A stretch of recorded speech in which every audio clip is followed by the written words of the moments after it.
पतीला पाठीवर नेण्याची वेळ आलेली आहे। अकोल्यातली ही संपूर्ण धक्कादायक घटना समोर येते। शासकीय रुग्णालयातला हा अन्यायपूर्ण कारभार पुन्हा एकदा उघड झालेला आहे।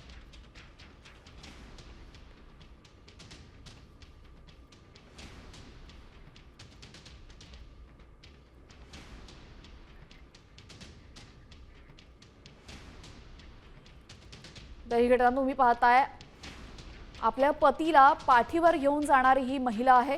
ब्रेन स्ट्रोकचा त्रास तिच्या पतीला होत होता आणि त्यानंतर अकोल्यामध्ये चक्क पाठीवर आपल्या पतीला ही महिला घेऊन आलेली आहे। यामुळे आरोग्य व्यवस्था किती खिळखिळी आहे आणि किती उदासीनता आहे हे तुम्हाला या दृश्यांमध्ये माहिती पडेल। ही महिला प्रत्येक दारासमोर जातीये, अशा पद्धतीने समोर जाते, मात्र तिथले कर्मचारी मात्र ढिम्म बसलेले आहेत।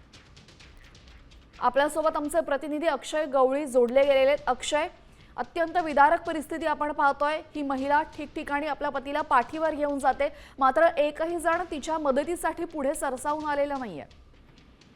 निश्चितच पतीच्या उपचारार्थ हृदय हेलावून टाकणारा हा पत्नीचा संघर्ष एकंदरीत आपल्याला पाहायला मिळाला आहे। पोटाला बांधलेली बॅग आणि पाठीवर घेतलेल्या पतीला अशा अवस्थेत हे डॉक्टर्स आणि नर्स उपचार कक्षाचा शोध घेताना ही महिला या ठिकाणी दिसते।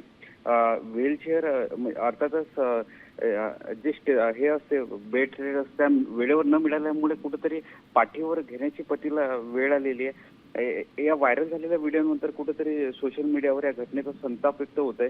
या संपूर्ण प्रकारानंतर अकोला जिल्हा शासकीय रुग्णालयाचा भोंगळ कारभार एकंदरीत समोर आलेला आहे। ब्रेन स्ट्रोकमुळे आजारी असलेल्या पतीला पतीने पाठीवर घेत उपचार करत असल्याचा अर्थातच धावपळसाठी हा व्हिडिओ एकंदरीत समोर आलेला आहे।